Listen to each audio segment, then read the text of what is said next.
Welcome back, another episode. The main aim of Black Cake Season 1 Episode 4 was to provide us with additional information about Benny and the events of that fateful Thanksgiving that altered everything. It became clear by the conclusion of the hour that the Bennett women are similar in that they tend to harbor secrets and bear the consequences of their decisions. Steve and Lynette, the spouses of the Bennett siblings, are two more minor but narratively significant characters that were introduced to us in this part.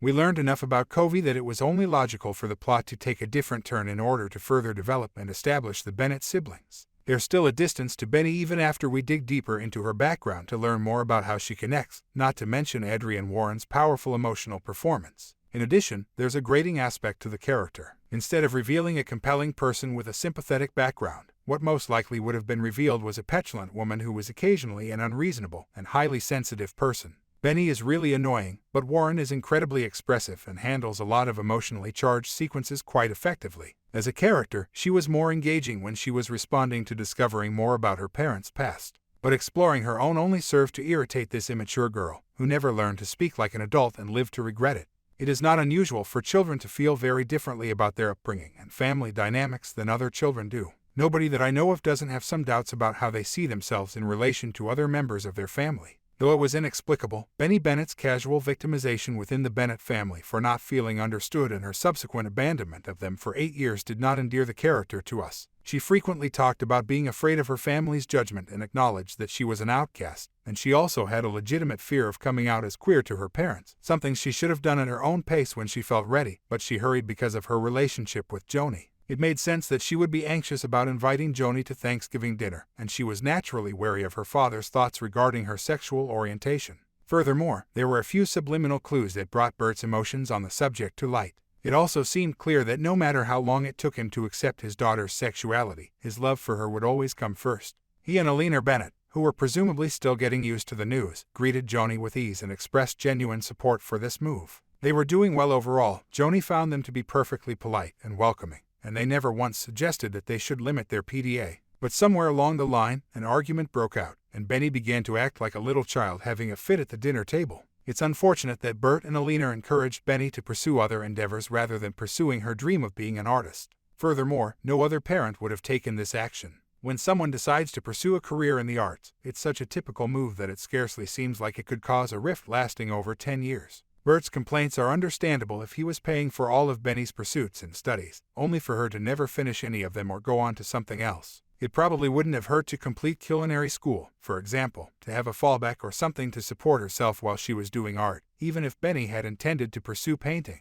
Indeed, Bert's remark criticizing Benny for being erratic, unsure of herself, and never knowing what she wanted was a clear jab at her sexuality. Because there is so much focus on picking a side to placate those who don't understand that it's okay to not feel forced to do so, pan individuals, in particular, encounter these jabs frequently. In some respects, their attempt to highlight the complexity and difficulties that occur when a black LGBTQ person comes out to family may have been overly subtle. It was almost as if they didn't want anyone to be perceived as the bad guy, therefore Black Cake simply checks off a box rather than delving into that viewpoint.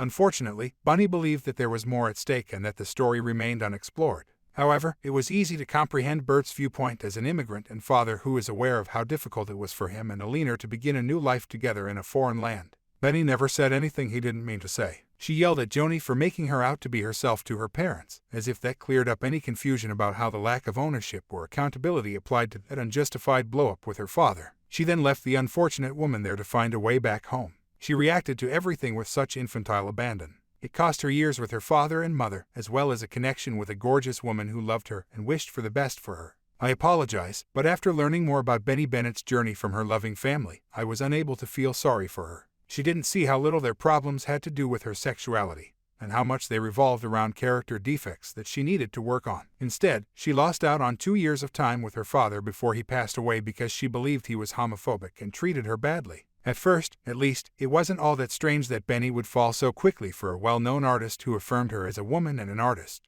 He gave her exactly what she wanted and more, creating a link between them that is now difficult to unravel. Starting with the relentless love bombing, gaslighting Benny, and making sure she stays alone so that she is completely dependent on him, Steve is such a classic, textbook abuser. All of that naturally escalated into physical abuse, and the next thing you knew, she was too scared of people seeing her bruises to even attend her father's burial. Covey had to come to terms with what she saw and how it affected her as a young mixed-race woman. Many years later, her naive and fragile daughter is the victim of a combination of misogyny and racism in an abusive relationship with a powerful white guy who professes to love her. I'm glad Benny felt comfortable confiding in her brother, Byron Bennett, and telling him the truth. He took good care of her apology and that. But until Steve leaves town and travels hundreds of miles, assuming there's no good reason why he shouldn't be in prison, there will be no relief. With the hour's focus, Lynette, Byron's partner, was less present than Steve. Even if she went too far by involving his parents, she was the one who pushed him to stand up for himself at work. It appears like Byron is overly submissive, which must be in sharp contrast to Gibbs. Lynette seems to be a happy partner with him, and it's a good thing that she challenges him. It's likely that he needs something and couldn't succeed without it. However, it was overshadowed by everything else that was happening throughout the hour. The plot of Covey Lincook's novel is still what keeps you riveted on television. Even in only 1 hour, witnessing the shift from Covey to Alina, which gave Cheapo Chung a lot more work to do, was such a thrill. She decided to take a chance and met Gibbs again when she traversed the streets of London. She discovered that he sacrificed everything for her because he loved her so much. They genuinely have the most amazing, charming, and long-lasting love story. Alina's last revelation that she had 3 children rather than 2 suggests that we may see more of that, which is a relief. Black Cake shines when it focuses on Mia Isaac and Covey because she is such a captivating character. Fans of Black Cake, it's your turn. What impression do you have of Benny's tale? The fact that Gibbs and Bert were the same person surprised you. Share your opinions in the comments section. For more, subscribe.